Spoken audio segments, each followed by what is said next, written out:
Yo, yo, yo, yo. Yeah, let's talk about the lifestyle. Most, or just about everyone, are slaves. You're slaves to your lifestyle. You think about it, right? It's levels to the slave stuff. You got $100,000 slaves, you got $1 million slaves, $1 billion slaves. We're all slaves to something, right? You work hard to achieve things and items and whatever. But the more stuff that you accomplish in life, the more you got to work hard to keep it. So just say you went from a job, 50,000 a year to 100,000. You're living $100,000 lifestyle. So your Honda Accord became a BMW. Your apartment became a house. Your staycations became a vacation. Everything kind of like went up. It went up in finances. It went up. So now you got to work harder to keep that. Okay, most people want nice stuff. Most people can't afford nice stuff. So what you do? You get your credit score up. You apply for a credit card. You got 5, 10,000 on the credit card. Now you're shopping. Now you're on Louis. You're on Gucci. You ain't got the money. You're swiping the credit card. Pair of Gucci sneakers average $1,000. On a credit card, your monthly bills is like $25, right? So you're paying the minimum balance. Just so you pay $40 off the 25 on a $1,000 sneakers. By the time you finish paying that bill off, those sneakers became $1,500. The credit card is for the credit card means you cannot afford the item, so you had to get help. The credit card is a financial helper. It's like a bank. Most people swiping, right? And this will keep people in debt. Just like a car note, a cellular phone, anything that's big items. Because people don't even have, they say, I'm jumping around a little bit. People don't even have $10,000 right now saved up in their bank account. So really people cannot afford their life, okay? Then you got the ones that's making a certain amount of money a week and blowing it. You're living from check to check. They might have bad credit, so they can't do the credit card thing. That's still bad because you're making $600-700 a week and you're blowing that. You know, you never have no money. You're not living right. You're trying to keep up with the Jones. The goal is this. If you make, average person makes about $50,000 a year. You make $50,000 a year. Try to get a 25, 30-year lifestyle. You want your lifestyle to be less than how much you make. Stay within your tax bracket. You will be more comfortable. And you could do more in life. You know, if you're going to blow that type of money, I say blow it in a 401k. It gets, you know, it gets return on it. Blow it in some type of stock. I don't know too much about the stocks. Blow it into something that could help you in the near future, that when it's time for you to retire, you have something. We're big consumers, man. We like nice shit. We consume nice stuff. Listen, I know. I'm one. But I'm a little bit smarter now than before.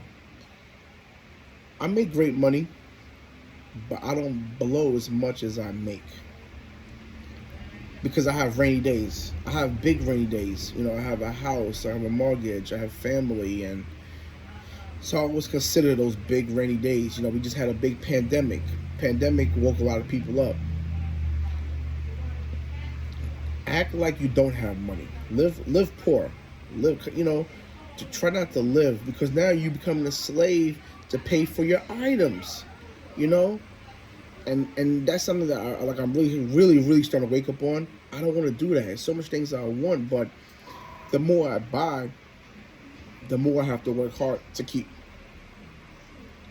So you basically just living. You're just living to work. You're working. You became a slave to these items. That's the problem. The goal is to be financially secure, financially set. Live comfortable, because you know what? Eventually you're going to get old. When you get old, your body's going to shut down, and you're not going to be able to work. Like me, I work 60 hours a week right now. Sometimes right now, 44 years old, I feel it. 'Cause I'm on my feet all day. Another 10, 15 years, I'm not going to want to be on my feet like that. I'm going to want to be like just chilling. So the goal is to cut down the bills now. If you're going to buy a house, I say buy it now in your 20s, 30s. One of the worst mistakes you can buy a house is in your late 30s, 40s. Because you know why? You're picking up a 30-year mortgage. So you're 40 years old trying to buy a house with a 30-year mortgage. You're going to be 70 by the time this house is paid off. You know? This is why people get the careers early.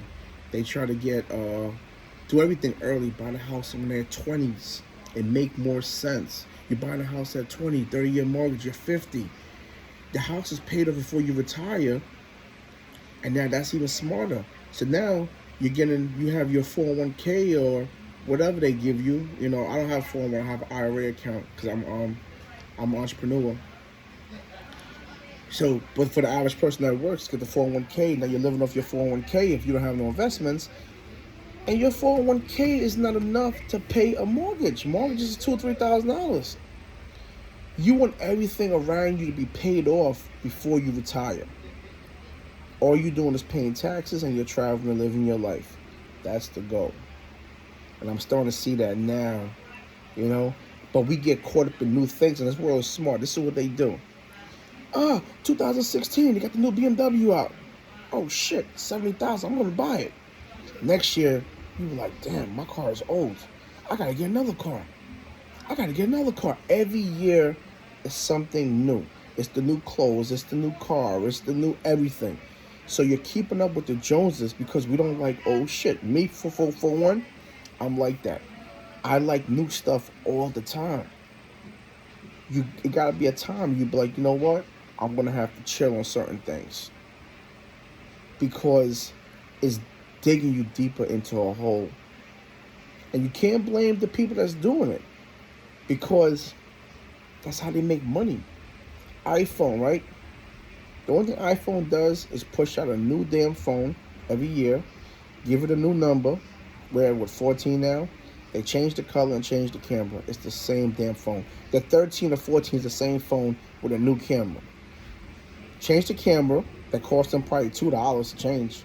And throw a $1,500 stamp on it. You're going to buy it. Because it's the new thing. People get bored fast. People want newer and newer things. This is how we get caught up with the bullshit. Learn how to live within your means. This is what I tell a lot of my clients, right? This is something that keeps me going right now. This is what you do. Get a spreadsheet. The spreadsheet is this. You write down all of your mandatory bills that you have right now. All your mandatory. And then write down all the bullshit that you be doing in your life. Right? All the wasting of money. Your mandatories are your mandatories. You got to pay. Most people got rent or mortgage. Most people got a car note, no car note, but everybody got insurance. Food. You got to eat food. Those are just about the three things everybody in the world got. And then you write down everything else. You'll be surprised, man. When I did my spreadsheet, I was like, what? Everything adds up. Because you got electricity, you got gas, you got water, you know, you got the kids, you know, you got every damn thing. Everything adds up. And that's your lifestyle. So now, when you look at the bullshit that you do, you might be smoking and drinking, $400 or $500 a week. You gotta cut that shit down. That shit adds up. You look at the unnecessary things that you're doing in life, bring that down. And you'll be able to save money, and you'll be able to do more with your money instead of blowing your money. You know? If you're gonna blow your money, honestly, I say blow into something healthy. Go on a vacation. Take the family vacation. Vacations is healthy. To see the world, travel, enjoy with people that you love, that's beautiful. Than just blowing it on some high shit that's going to get you high for 30 minutes. I was not really into that thing. It's a waste of money, you know? I mean, I'm a sneakerhead. I blow money on sneakers. I'm not justifying it, but damn, at least if I blow my money on sneakers, you know, if I take care of the sneakers, it'll last me a long period of time, and I can resell it because I buy sneakers that's, you know, like in the somewhat exotic lane, you know, but still, spend your money right, man. Stop blowing your money on dumb stuff. You know, spend your money. I just want to, you know, I'm watching this thing with Kevin Hart and Mike Tyson, and they're talking about the lifestyle, how they got to work harder to keep their lifestyle, because as celebrities, you know, the houses get bigger, the cars get bigger, the family gets bigger, and they get more bougie. And they was like, they're burned out. It just made me want to just drop a quick video talking about the lifestyle, me talking to people that I deal with every day. You know, I do hear sometimes people tell me like they have no money, and I'm like, what is that? I don't know what no money is. I don't, like, it never been a time in my life I really could say I never had no money. No money to me is like, what, you're dead broke, you have no money in the bank, no money in the stash. You didn't put nothing away, you're living from check to check. That's dangerous. Dangerous. I'm scared of that. I'm scared of that. We shouldn't be living like that as grown-ups. So you telling me that you have no money for a rainy day? Nah, you're living wrong. You gotta reevaluate yourself. You're living wrong. That's not the way to live. So, you know, that's it. Make your money, invest your money, save your money. Because like I said, eventually you have to retire. You're going to get old, and you're going to go to your third stage of life. You know, your first stage is like when you live with your parents. That's that I don't give a shit stage. Mommy and daddy got me. And then you got your adult stage right now that we're busting our ass, working hard, and creating a life for us. And then your ending stage, when you reach that retirement stage, it's going to tell if you did your second stage right. Because you got people that supposed to be retiring right now in their late 60s and 70s, and they still can't retire because they never set nothing up for the future. That means they messed up on their second stage. We have too much information out here to be messing up right now. Like I said in my last video, not only you have to worry about setting up yourself for your future, you got to worry about your family, your kids. You got to help set them up, because your kids don't know how to set themselves up right now. You as a parent got to do it for them. And then as they get older, you explain what you're doing. And then it's going to be a time that they could be like, Mom, Dad, you're good looking, you know, for the last whatever, how many years, but I'm good now. I'm going to continue it, you know, and add on to it. That's what we do. It's like a relay race, you know, with the baton, you running, and then I pass you the baton. That's what you do with your kids. You pass them the baton. I'm like, listen, kid, I've been saving money for you for the last 30 years, man. You got about 100,000 in the bank. I need you to continue this, and this is how I did it, and, you know, this is how you kind of break the generational curses, too. Yo, have a great day, man.